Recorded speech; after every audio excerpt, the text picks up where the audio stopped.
Waalaikumsalam warahmatullahi wabarakatuh. Innal hamdalillah alladzi arsala rasulahu bil huda wa dinil haqq liyudhhirahu 'ala dini kulli wa kafa billahi shahida. Asyhadu an la ilaha illallah wa asyhadu anna Muhammadan abduhu wa rasuluhu la nabiyya ba'dahu. Allahumma shalli wa sallim wa barik ala nabiyil karim Nabi Muhammad sayyidil mursalin wa ala alihi wa sahbihi ajma'in. Wa ba'du. Qala Allah ta'ala fi kitabil karim a'udzu billahi minasyaitonir rajim. Bismillahirrahmanirrahim. Wal 'asri innal insana lafi khusrin illa alladziina amanu wa 'amilus shalihati wa tawassaw bil haqqi wa tawassaw bis sabr. Raditu billahi rabba wa bil islami dinan wa bi Muhammadin sallallahu alaihi wasallam. Rabbi zidni ilma wa fahma.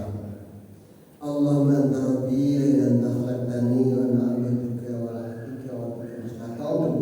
A'udzu bika min syarri ma sana'tu abu'u laka bi ni'matika 'alayya wa a'udzu dhanbi faghfir li fa innahu la yaghfiru illa anta. Hasbiyallahu wa ni'mal wakeel, ni'mal mawla nasir wa la haula wa la quwwata illa billah. Allah nas'aluka khairan ma fi hadhihi ukhra wa ba'daha wa na'udzu bika min syarri ma fi hadhihi wa ba'daha. Amin.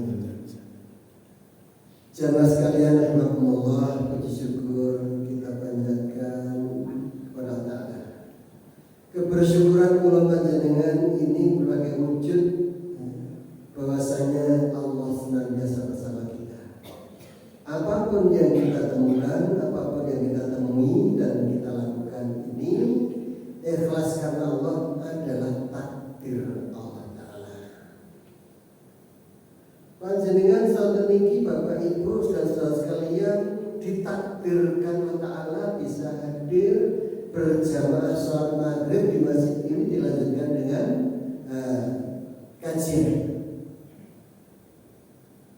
Bapak Ibu, Bapak jenengan perlu diingat-ingat manfaat panjenengan tidak saking dalam dumugi masjid niki. Nek panjenengan lampah napa itu sepeda, itu semuanya adalah dalam rangka memenuhi panggilan Allah sholat jamaah.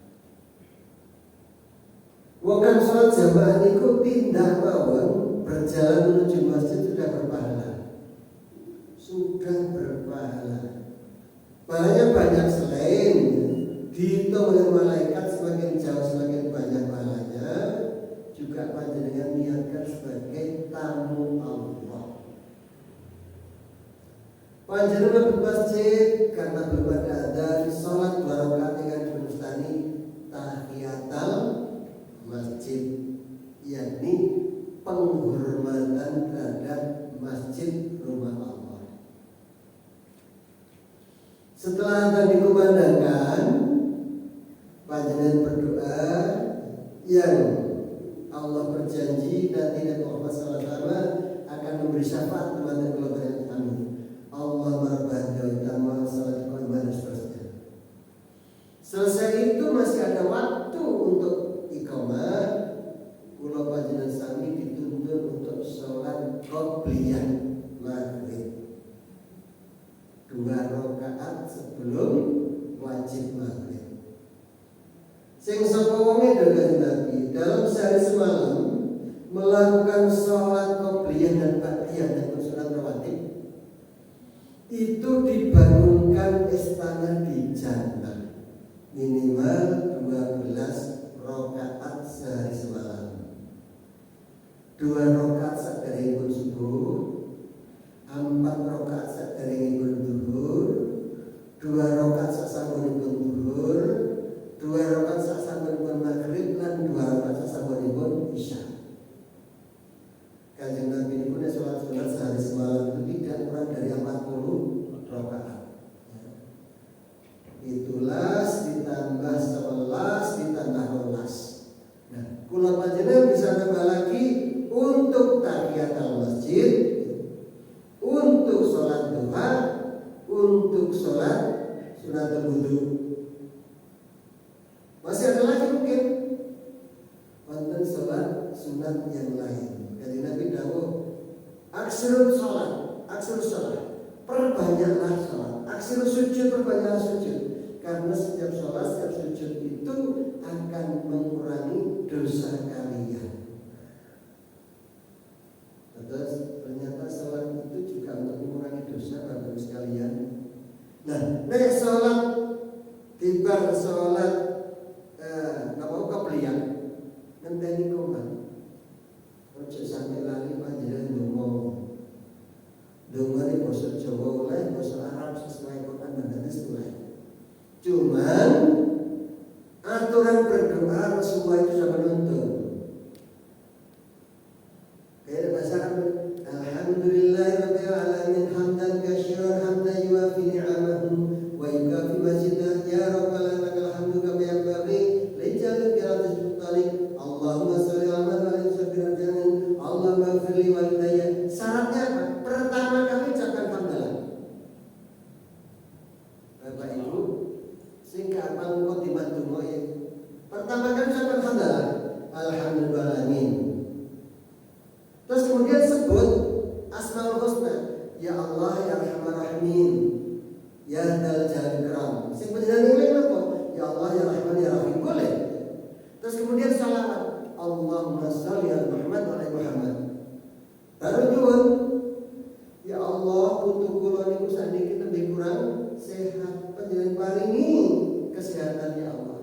Angsal, ya Allah kula niki pas mlampah-mlampah kok diencep kita kula kok mboten rumangsa tempat. Panjenengan bikak menawi kula Gusti mugi-mugi saged encer dalam bergaul dengan tetangganya. Angsal, ya Allah putu kula saniki sing ujian. Panjenengan bikak mana pikiranipun suatu saged mikir soal bisa menjawab dengan sahih. Lakukan itu semuanya. Jadi kalau ada kalau kalian menghadapi ujian, datanglah kepada bapak ibu, kakek nenekmu dan minta doa. Nah itu tandanya. Dahsyatnya doa Bapak sekalian, tidak ada yang bisa merubah takdir selain doa. Oh jadi itu takdirnya bodoh, takdirnya gak mengubah kita takdirnya gak lulus. Jangan, berdoalah kita. Doa yang dipanjatkan antara adzan sampai iqamah itu doa yang mustajab bahkan pun kanjeng Nabi. La turadu doa bainal adzan wal iqamah. Boten katolak donga ingkang sampun dipun panjataken antara adzan sampai iqamah. Bu, dipun boten Ibu nggih. Jadi napa antara adzan dan iqamah itu berdoa. Bahasa Arab oleh, bahasa Indonesia oleh, bahasa Jawa oleh. Itu kesibukan kita. Sehingga nanti selesai salam, setelah kita dzikir secukupnya, doanya pendek segera bisa kembali ke rumah. Jadi doa itu lebih penting antara adzan hingga iqamah daripada selesai salam. Selesai salam itu kan dzikir ya. Orang yang selesai salam masih berada di tempatnya, katakan Nabi, didoakan malaikat. Kemudian kalau dia mengucapkan istighfar, kemudian tasbih, hamdalah dan takbir masing-masing 33 kali ditutup dengan kalimat tahlil Allah Ta'ala, maka doanya diampuni, dosanya diampuni walaupun sebanyak buih di air lautan. Nah ini dibukan Bapak sekalian. Pemalik kula panjenengan sing bapak-bapak sing yuswane swidak muncul iki. Saestu niki. Wes sholat jamaah niku pikantuk ganjaran sing berlipat sampai 27 lipat. Doanya selesai sholat dan zikirnya diterima Allah Ta'ala. Nah, ini kepentingan bagi kula panjenengan sing wis yuswa, sing umur sakit. Begitu kira-kira 5 menit menjelang adzan, wes segera wudu berangkat di masjid. Mbok pilih kula panjenengan rumiyin-rumiyin menika sholat 5 waktu niku wonten sing gutang. Panjenengan nanti dalam hadis qudsi Allah itu dawuh, sewaktu hamba muslim ini diverhur tentang pahala salat.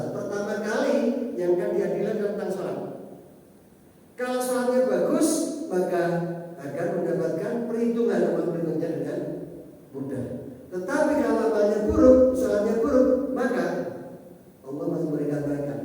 Carilah apakah punya pahala dari sholat sunat.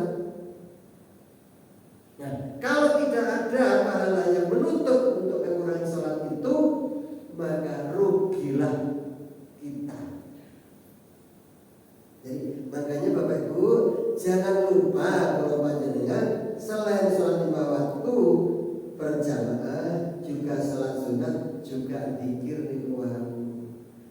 Sholat jamaah ini karena 27 lipat, mungkin dulu kita ada yang tertinggal dalam sholat itu, ada yang kurang. Zaman ICRS, tapi sudah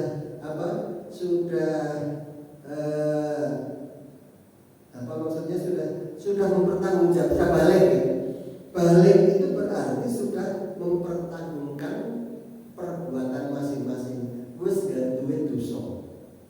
Nah, nek wis balik ya, itu tidak melakukan tuntunan agama, sudah menumpuk dosa kita. Nah, kebanyakan ini pegawai itu baru aktif beribadah dan mari pensiun ya ini. Sing kerja itu jangan sembrono ini. Sembrono. Nah, ini mumpung kita sudah semakin tua dan alhamdulillah diparingi hidayah Allah Ta'ala dekat masjid, mari kita perbaiki amal-amal kita yang dulu dan kita istighfar. Mudah-mudahan mungkin ada salah kekhilafan kita di masa-masa remaja hingga masa kita pensiun. Sekarang berbanyak, ini hanya umatnya Nabi Muhammad yang mendapatkan kesempatan pahalanya 27 kali lipat ya, dibanding sholat sendirian. Hanya kita. Jadi umat Nabi Muhammad dapat keistimewaan itu ya. Kelipatan 27 itu juga mendapatkan kenikmatan dimanapun di muka bumi ini bisa untuk melakukan sholat, kecuali ada 3 tempat yang tidak boleh, tempat pembatian, tempat kotor, ya, tempat kotor, atau di jamban, itu yang tidak boleh untuk sholat. Nah, itu keuntungan simpatran panjenengan dengan harapan apa? Panjenengan yang tindak masjid jamaah ini boten rugi karena apa? Ngerti untungnya. Sholat dia jamaah ini yang jangan ya. Nek kula panjenengan paham tentang manfaat keuntungannya, pahala yang kita akan peroleh dengan salat jamaah dan ngaji ini, maka kita akan semakin semangat. Dan itu pelaturan panjenengan, ayo kita semangat dalam berjamaah, kita semangat dalam mengaji. Moga-moga kita lakukan ini ngaji ini kuota pembukaan ya. Moga ngaji ini kita ikuti bersama dengan bacaan basmalah. Bismillahirrahmanirrahim. Hari ini insya Allah terakhir dalam masalah akhlak hidup bertetangga. Insya Allah terakhir. Kita kemarin sudah sampai nomor 18, menginjak nomor 19 ini seorang muslim yang sejati dapat Kanjeng Nabi. Hadis riwayat Bukhari. Riwayat Bukhari itu perawi yang paling bagus ya, paling kuat. Al-muslimu man salimal muslimuna bil lisanihi wa yadihi. Ini maksudnya tiang Islam itu saestu tiang Islam adalah yang mampu membuat muslim lainnya selamat dari gangguan lisan dan tangannya. Bu. Biasanya ibu saya senang ngendikan nih mungkin. Ini kalau aku lewat kono ada main ini, wih, ini tambahan. Ini perlu diingatkan ya Pak. Jangan sampai lisan kita itu justru membuat celah kepada yang lain. Nanti nonton mau ngajari Pak ngerasani kan lihat padahal daun lihat sih nggak mungkin. Orang kejadian ikut malah ini penting ini bagian dari dakwah seorang ibu kepada wanita lainnya. Jangan sampai yang lain itu berbuat dosa. Itu bagian panjenengan dakwah. Dakwah itu kan mengajak kepada kebaikan, mencegah kemungkaran. Dan orang segibah, lihat cerita kalian. Aku ini tapi bodoh kalau bui enak ya. Misalkan desa rasanya aku sendiri bodoh enak ya. Misalkan semacam itu. Jadi sesuatu yang negatif berubah menjadi yang positif. Cuma kadang-kadang dari itu ibu sosok ketika ini cowok. Jadi kalau yang katakan, ibu jamaah mereka sering ngaji, insya Allah tidak. Betul ya Bu ya? Insya Allah. Kemudian Bapak Ibu, ini gampang harus diatur-atur. Nabi Sallallahu Alaihi Wasallam kalau minta mamit tahiyatin ahdai biyad.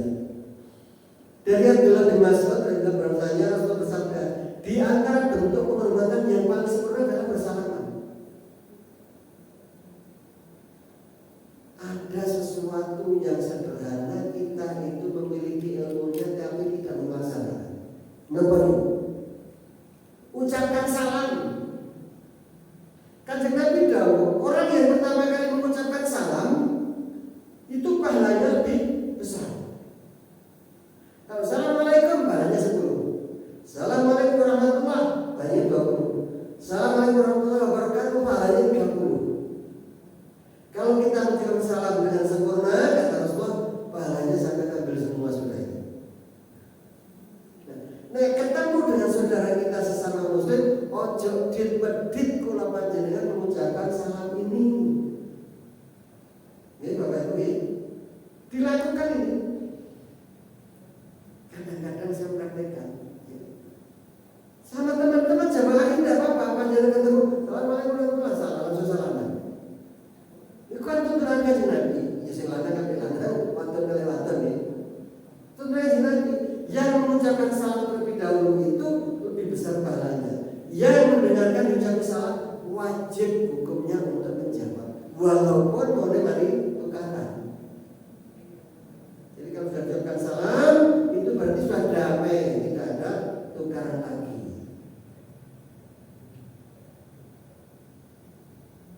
Saya niat Bapak Ibu, benjing kok kepake sisi teko kidul, sisi kotor, cecek ini. Langsung ucapkan Assalamualaikum warahmatullahi, langsung salaman. Berutin bersama dino ketemu bolak-balik salam. Nah apa-apa itu tuntunan Nabi begitu ya. Untuk mencari pahala. Nah, mengucapkan salam dan bersalaman ini kita sudah punya ilmunya tapi malas mempraktekkan. Nggak tahu satu sedikit. Kalau ngajak salaman, kalau salam ucapan salam, ngajak salaman nanti tiang ini pun bukan ngajak isi. Walaupun dia lebih tahu dulu atau apa lebih paham ya. Pak, sing oleh ngajaran isi aku loh ya sing ngakei. Kenapa ya? Nah sing ucapan salam aku isi aku. Itu sambil mengingatkan, agar apa? Kita itu kalau ketemu saling mengucapkan salam dan bersalaman. Barang sepele, gede ganjarane, akan tetapi kita sering lupa. Mulai hari ini saya mengajak, tolong Bapak Ibu nek ketemu bolone sama-sama muslim, apa itu cedok atau ucapkan salam terus bersalaman. Lanang dolanang, wadon dolanang, kecuali mahramnya. Nah, kalau zaman Rasulullah bersalaman itu ya, kalau kepada istri kepada suami boleh mencium tangannya, boleh mencium tangannya. Kalau kepada yang lain mencium tangan dan bersujud itu kata Rasul tidak boleh kecuali pada Allah kalau bersujud. Sampai-sampai Rasulullah waktu di mau dicium tangan sahabat ya, kalau memperbolehkan ya, mencium semacam itu adalah istri kepada suaminya. Ibu nanti salaman mencium tangannya bapak atau ibu? Nanti ya kok ini. Ternyata itu ada tuntunan kamu, ada tuntunannya ya. Rasa saya Masya Allah seorang suami itu ya, melihat istrinya itu Masa saya setuju saya Bu, ya, saya setuju. Lakukan itu coba. Nanti anak-anak kita juga diajarin. Ayo nak saling pada ibu kamu, saling pada mbak putri kamu, diajarin ya. Agar apa terjadi biar kebiasaannya akhlak yang baik. Jadi bersalaman itu sebagai penghormatan yang paling sempurna. Kemudian Kanjeng Nabi dawuh dalam hadis balik, saling bersalaman bisa hilangkan kebencian. Ini tidak bisa dipungkiri. Dari Atta bin Abu Muslim dalam Qurasyani berkata, Rasul bersabda, hendaklah kalian saling bersalaman, dengan begitu akan menghilangkan kebencian. Dan hendaklah kalian saling memberi hadiah, niscaya kalian akan saling mencintai dan menghilangkan perasaan dendam. Ini sudah pernah kami jelaskan kemarin. Tahabu, berilah hadiah, niscaya akan mendatangkan kecintaan. Panjenengan mari ono sesuatu perlakuan yang kurang pas dengan tetangga, tuh kok ono pomohon diterketen liyane. Ini kebetulan tadi kok begini-begini, tolong sampaikan. Itu nanti apa? Akan mendatangkan kecintaan di antara kita dalam hidup bertetangga.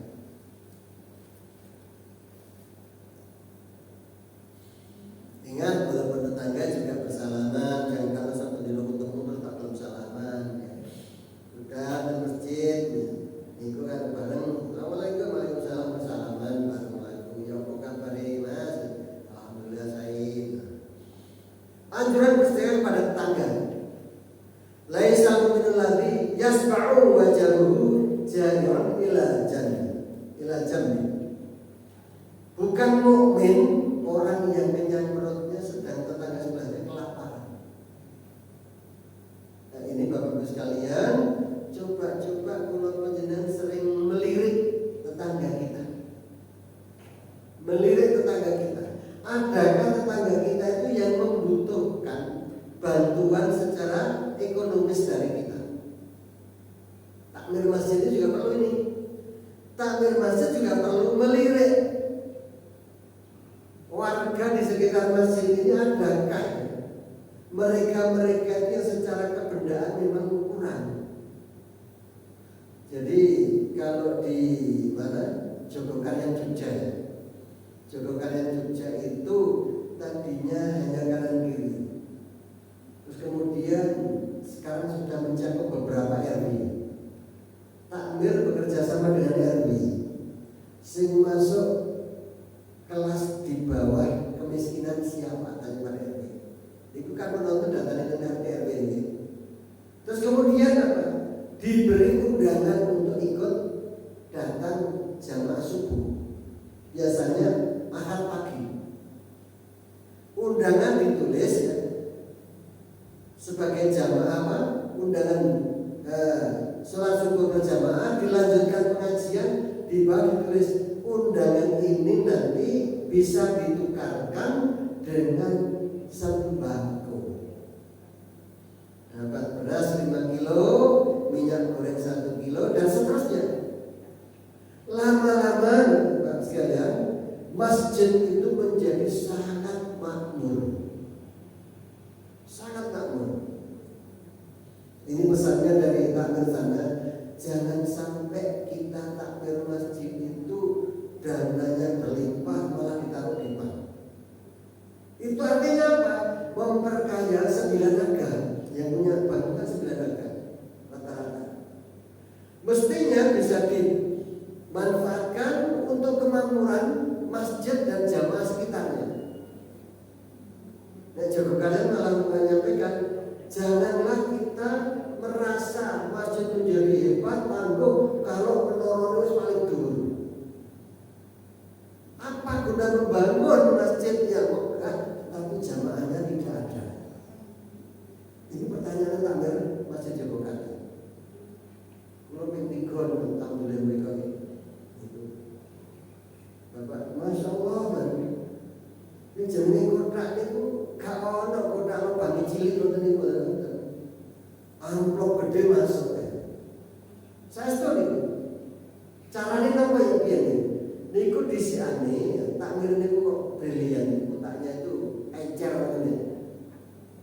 Ternyata banyak orang kaya itu pergi umroh setiap tahun karena merasakan nikmatnya waktu sholat mendengarkan bacaan Quran imam yang merdu dan indah. Kayak sudah itu baca Quran masya Allah, merinding saya itu kalau kita mengikuti bacaan Quran sudah waktu jam imam. Dan imam-imam yang lain sana. Nah, ini ditiru oleh takmir Joko Karyan, mencari orang-orang yang memiliki hafalan Quran yang lagunya seperti imam Masjid Haram dan Masjid Nabawi.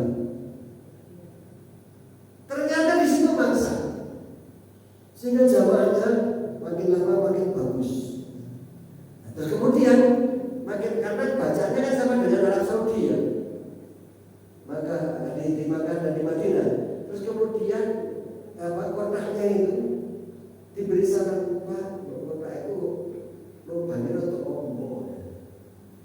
Ada kadang-kadang masukkan itu 1 juta, 2 juta dalam amplop yang besar. Puas jamaahnya ini karena mendengarkan bacaan Quran imam itu. Makanya imam itu perlu ditata. Bukan saja imam, adzan muadzin juga perlu ditata. Muadzin dan imam itu tidak hanya tugas bersuara semacam itu, tetapi dia adalah menjadi penghias masjid yang akan membawa jamaah lebih banyak. Rasulullah itu untuk muadzin aja dipilih. Pernah suatu saat mengumpulkan 16 muadzin, kemudian dipilih. Ada 2 orang yang dipilih. Terus kemudian imam juga begitu. Bapak Ibu sekalian, kalau muadzin suaranya bagus, bacaannya benar, lagunya juga enak, yang mendengarkan senang. Muadzin ini mendapatkan pahala sebanyak orang yang datang menuju masjid karena mendengarkan suara adzan. Nah, kalau imam mendapatkan tambahan pahala sebanyak makmum yang ikut sholat jamaah. Apa rasanya? Jadi kalau punya keahlian di adzan yang bagus, nggak usah dikompon, malah banyak yang pengen, tapi dijadwal oleh takmir. Mungkin muadzinnya bagus ada 7, ya, tiap hari diganti. Makmum imam yang bagus bacaannya, hafalannya bagus, orangnya jujur, ini ditata. Selain hafal, dia bacaannya bagus, juga lagunya enak. Dia disenangi. Tambahan pahala seorang imam itu sebanyak orang yang ikut jamaah. Terus apa sih gak pengen? 1 jamaah pahalanya 27 lipat. Nah, ada orang 100 berarti 27 kali 100, 2.700. Imamnya ya. Makanya saya ingin tak pesen ini, panjenengan Bapak Ibu, jadikanlah anak putu panjenengan untuk bisa baca Quran dengan baik, hafal dengan baik, beda dari imam. Kalau kemudian dari dipilih, maksudnya dipilih menjadi imam. Ingat Bapak Ibu sekalian, apapun yang dilakukan oleh anak cucu kita, kembali pahalanya juga termasuk kepada kita. Kepada kita itu, walaupun ya kita sudah tidak lagi hidup bersama mereka. Karena anak cucu itu bagian dari amal kita kepada mereka. Panjenengan sudah nonton, saya kirim dungu macam-macam, anak kita sudah sholat, kita kan dapat kiriman pahala. Karena bagian dari yang kita didikkan. Lanjut, ini masih bertetangga, bahwasanya Bapak sekalian, sunnah untuk panjenengan kepada tetangga adalah membawa oleh-oleh. Man laqi'ahul muslim bima yuhibbu liyusirahu bidzalika sarrahullah azza wa jalla yaumil qiyamah. Barang siapa yang menjumpai saudara saudaranya yang muslim dengan membawa sesuatu yang dia sukai, yakni oleh-oleh, dengan niat agar saudaranya merasa senang, dengan yang demikian maka Allah akan memberikan kesenangan baginya pada hari kiamat kelak. Iki padha karo Bapak Ibu panjenengan badhe bertamu. Ning kanca, ning bodo, ning sedulur, ojo lali ngasto oleh-oleh. Walaupun hanya sekedar roti putu 5 biji. Nah, apa itu? Itu tuntunan Nabi. Saya bukan kaget. Kalau kadang-kadang diparani teman-teman balik. Kok ya mesti gowong-gowong. Kalau cara bertamu yang karena tua ya diparani dhisik. Ono sing gawa kopi, kurma, macam-macam.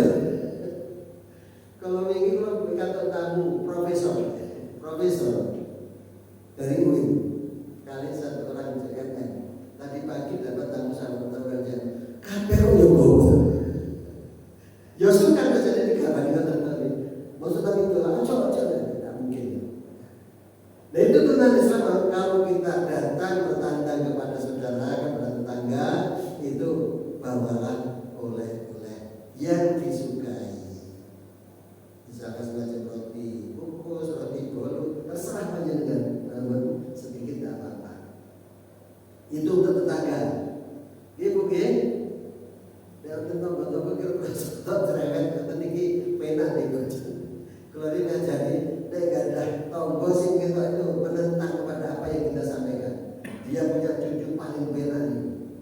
Panjenengan tugas dorinane arek cilik-cilik niku digambriku digendole iki lho Mbah anak iki nek didurinan pun damai pun tidak ada masalah. Itu harus kita pandai-pandai untuk mencari celah agar kita itu bisa tetap akrab dengan para tetangga kita. Bapak Ibu, kira terdawa hadis Bukhari Muslim. Sikap baik sebagai ukuran keimanan. Man kana yu'minu bil yawmil akhir falyakul khairan aw liyasmut. Wa man kana yu'minu bil yawmil akhir falyukrim jarahu. Wa man kana yu'minu bil yawmil akhir falyukrim dhaifahu. Tiang ingkang mengaku dirinya beriman dan percaya pada datangnya hari akhir, niku mereka harus punya perilaku berkata baik. Kalau tidak bisa berkata baik, lebih bagus kalau diam. Nek ngendikan sing hati-hati. Arep wong sing api gak iso, aku tak menengahi. Nah, ini kalau kula panjenengan itu diajak seseorang teman atau sahabat yang kemudian di situ ada pertengkaran, selisih paham. Lek kula panjenengan ngendikan ternyata tidak buat suasana menjadi dingin, lebih baik diam. Terus kemudian mengatakan bila yang berakhir falyukrim jarahu. Orang yang mengaku dirinya beriman dan percaya akhir, maka dia memuliakan tetangganya. Memuliakan itu tidak hanya menghormati. Memuliakan termasuk ya nopo carane tonggo kita itu, baik itu yang di atas kelas kita maupun di bawah kita, merasa dimuliakan. Jadi kalau kita itu bertetangga, tidak ada perbedaan. Aku luwih dhuwur pendidikane, aku luwih dhuwur pangkate, aku luwih tinggi sekolahe, aku luwih sugih bondone, tidak ada. Sing kadang-kadang Bapak Ibu sekalian, sing kita keliru itu dari yo. Aku luwih tuwa kok kate merono ya. Sing merono itu namanya kita ngegol-gol itu wajar. Jadi sikap sombong itu, sombong bisa karena kekayaan, sombong bisa karena kekuatan, sombong karena pendidikan, sombong karena nasab, sombong karena macam-macam. Ya, sombong ini hanya milik Allah Ta'ala. Jangan sampai kita sombong, termasuk usia tadi. Aku itu jam 10 lewat. Sedangkan kita pernah merasa ngomong yang tidak baik kepada seseorang yang lebih muda. Untuk itu segera kita datang kepada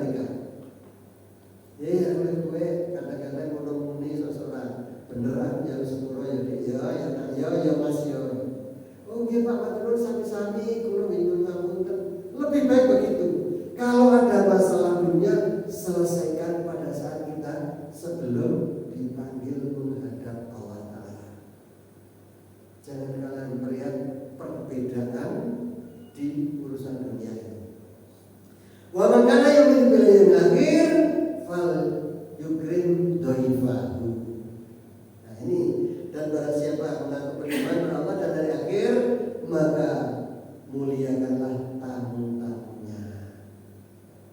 Jadi memuliakan tamu ini sekalian itu bagian tuntunan Rasulullah.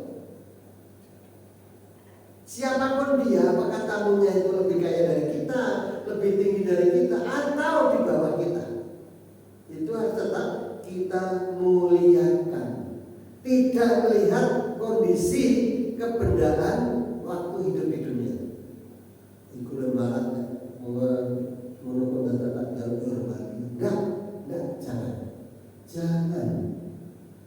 Siapapun dia kalau bertamu pada kita, termasuk orang yang pernah tukaran ya, dengan kita, kalau sudah datang ke rumah kita, harus tetap kita hormati, kita muliakan. Ini prinsip dalam Islam. Inilah toleransi yang baik sekalian. Bapak Ibu, saya beberapa kali mengikuti acaranya BNPT, Badan Penanggulangan Badan Nasional Penanggulangan BNPT. T-nya itu teroris. Badan Penanggulangan Badan Nasional Penanggulangan Terorisme. Itu intinya bahwasanya setiap warga itu harus saling menghormati. Pertama, yang kedua, setiap warga ini juga harus membawa kepada pemerintah menjadi lebih baik. Kita dilarang menghujat agama lain, kita dilarang menghujat pejabat-pejabat yang sedang berkuasa, kita dilarang untuk memberontak kepada negara. Ya kita kalau melihat negara itu ada sesuatu yang perlu dibenahi, ya kita sampaikan kritik dan sarannya, tapi bukan dimusuhi. Nah, termasuk yang begini Bapak sekalian, sikap baik ini adalah bagian tuntunan orang beriman. Orang beriman, termasuk ini Bapak sekalian, beberapa hari lagi nanti akan ada perayaannya saudara kita yang Nasrani, hari Natal. Jangan ada orang Islam yang mencemooh, yang membuat rekayasa Tuhannya agama lain itu dicemooh. Jangan. Islam tidak boleh untuk mencemooh Tuhannya agama lain. Persis Islam melarang anak-anak kita menyebut orang tuanya teman mainnya yang menjadi rival. Kalau Pak Agus sudah kasih cilik-cilik baru tukaran. Pak Agus mana ini Sumo misalkan, itu dilarang. Saya menyebut dengan bapaknya Pak Agus ini namanya Suno. Wajahnya Pak Agus ada Suno Gembel misalnya, itu dilarang. Karena apa kata Nabi, dia nanti juga akan menghujat orang tuanya sendiri. Karena apa? Si anak itu akan menghujat orang tua saya. Nah, agama juga begitu. Kita dilarang menghujat Tuhannya agama orang lain. Kita menghujat orang Nasrani agama ini, orang itu dihujat, dikoncai, dicemooh dan sebagainya. Itu dilarang. Kita harus menghargai, menghormati mereka. Tidak mengganggunya. Tidak mengganggunya. Karena kalau kita mengganggu, nanti dia akan mengganggu kita juga. Termasuk dalam hari Natal nanti Bapak sekalian, kita juga tidak mengganggu mereka. Silahkan mereka bernatal. Mulai tahun lalu itu ada yang namanya singkatan Natal dan Tahun Baru. Orang Islam tidak punya hari raya itu. Jadi orang Islam tidak bisa ikut rame-rame merayakan Natal dan tidak bisa ikut rame-rame merayakan Tahun Baru. Karena itu hari rayanya mereka. Kita sudah punya hari raya sendiri, kata Rasulullah, adalah Idul Fitri dan Idul Kurban. Lah tahu kula nek ngucapi selamat Idul Fitri dan Idul Fitri itu bukan ritual Mas sekalian. Nek wonten tangga datang ke rumah kita mengucapkan selamat Idul Fitri melalui batin itu hubungan sosial kemasyarakatan. Nek panjenengan datang kepada tetangga yang utama, ingat perayaan Natal itu sebagai peringatan lahirnya Tuhan mereka. Kan hanya mengucapkan saja, itu kan hanya lisan kita. Loh, siapa yang nikah itu lagi? Hanya mengucapkan pulau terapi, nikah pun, anak pun nikah. Panjenengan Mas Islam dengan syahadat itu juga ucapan. Jadi ucapan itu berupa kerentek hati itu. Jadi umat Islam sebaiknya menghormati, memuliakan mereka dengan tidak mengganggunya. Silahkan bernatal kayak waktu Bapak Hamka atau Alam Syahad beberapa negara mengatakan silahkan bernatal, kami tidak mengganggunya. Nabi nonton itu gerejanya itu bagian kerusuhan politik zaman lalu. Dari rekayasa orang yang ekstrim atau orang yang dulu kan ada kerusuhan sampai ngebom bis dan Banyuwangi ya. Bis ada pertama pengeboman gereja itu rekayasa dari orang-orang yang tidak puas atau memang mendapatkan hal-hal yang ekstrim. Nah, kalau ngajak panjenengan sami menjadi jamaah yang baik, menghormati orang lain, menghormati agama lain. Jangan ganggu tetangga. Mangkana yumin bil yaumil akhir wal yu'ti jarahu. Ini sudah kemarin dulu. Doa Rasul terkait tetangga dan keluarga. Ini, ya Allah, sebenarnya aku berlindung padamu dari tetangga yang buruk. Allahumma inni a'udzubika min jarisu wa min zauji tusayyibuni qabla masyib, dan dari istri yang membantu berubah sebelum masa perubahan. Berubah bukan berubah, berubah sebelum masa perubahan. Bersama ternyata Kanjeng Nabi itu sering ngerti. Suami supaya berdoa kepada, berlindung kepada istri yang membuatku berubah sebelum masanya. Nek wong niku dituntut akeh-akeh karo nyonyai, niku gare berubah. Salahku opo? Aku arep jago gawe golek hasil sing akeh maneh ning endi? Carane ya opo? Niku tiyang jaler gare cepet berubah. Waman waladin yakun alayya rabbi wa min malin yakun alayya adaban wa min qalilin makin ainahu tarani wa qalbahu tar'ani inna ra'a hasanatan dafanaha wa idza ra'a sayyidatan ida'aha. Dari sebuah perubahan sebelum dan dari anak menjadi tuan bagiku. Iki kata saniki. Salah satu tanda kiamat datang itu adalah anak-anak menjadi tuan bagi orang tuanya. Gini kok gini, atas gini. Pak, aku titip anakku yo. Lu bapak ibu itu masih gendong apa aku mulai cilik biar waktu di pinggir. Nah aku ngene Pak, aku titip ya Bu, ya titip ya. Terus buat ditambah ya. Nah, ini anak dididik ya napa carane mboten membuat orang tua menjadi pembantu. Mestinya orang tua itu menjadi tuan bagi anak-anaknya. Ya. Jadi dari anak menjadi tuan bagiku. Ini kata Nabi. Dan dari anak menjadi seksaan anakku. Bagaimana kalau kita itu mempunyai kekuatan kekuasaan itu menjadi pembagi yang baik bagi kita. Rabbi adkhilni mudkhala sidqin wa akhrijni mudkhala waj'alni min ladunka sultanan nasira. Jadikanlah kekuasaan yang ada pada diriku itu yang menolong.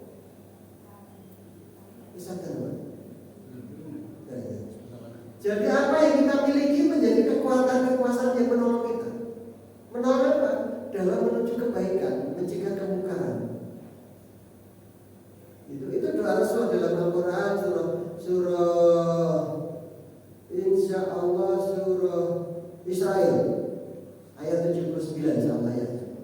Rabbi adkhilni mudkhala sidqin wa akhrijni mukhraja sidqin waj'alni min ladunka sultanan Allah. Masukkanlah aku dalam suatu kekuatan dengan masuk cara yang baik. Keluarkan aku dari suatu kesempatan dengan keluar yang baik, dan jadikanlah kekuasaan pada itu yang menolong bagi diriku. Nah, ini anak yang menolong kita. Jangan sampai anak membuat orang tuanya menjadi pembantu. Pak, aku repot iki, Pak. Apa mereka budal mereka tolong sebagai ubahna mobilku. Betul apa betul kira-kira? Ada begitu, Pak. Ada begitu. Karena anak tidak diajari akhlak beragama yang baik. Kita bapak yang nganggur. Wah, aku segera bilang, Pak, tolong mau apa? Sampai guyang ke mobilku. Hati-hati. Sekarang banyak anak menjadi tuan bagi orang tuanya. Dan dari kawanku yang berbuat makar tanpa memusuhi kita, kemudian memberontak pada kita. Dari harta yang menjadi tuan bagiku, dari harta yang menjadi siksaan atasku. Bapak sekalian, panjenengan sadiki kerso. Harta yang menjadi siksaan apa? Lah wong ayu cilik. Lah kok tuku mobil. Akhirnya mobil dari pinggir jalan. Macam-macam turunin jero mobil. Itu harta yang menyiksa diri. Atas. Hati-hati. Sepeda orang kuat diberikan diri kok diberikan diri. Baru semacam yang pare. Itu harta pernah yang menyiksa. Jangan. Dan dari kawan yang membuat makar. Jadi kawan itu ngomong-ngomongin dan lain. Matanya memandangiku, sedang hatinya mengawasiku. Kita masih tapi saja deh. Kapan lenori ya? Jika yang melihat kebaikan, maka ia tanam berbunyikan. Jika melihat keburukan, maka ia menyebarkannya. Ada nama benar ini? Kata kamu jadi kalau dalam persaingan ya, banyak laki maupun perempuan. Kalau masalah perasaan itu yang paling banyak adalah para wanita. Nah ini kalau nasihat satu ini umum ya, kita diperintahkan untuk saling akhlak yang baik akan beratkan timbangan. Ini sudah dulu ya. Dan berikan masakan untuk tetangga, pilih yang terdekat pintunya. Sudah selesai. Mari kita berdoa. Subhanakallahumma wa bihamdika asyhadu an la ilaha illa anta astaghfiruka wa atubu ilaik.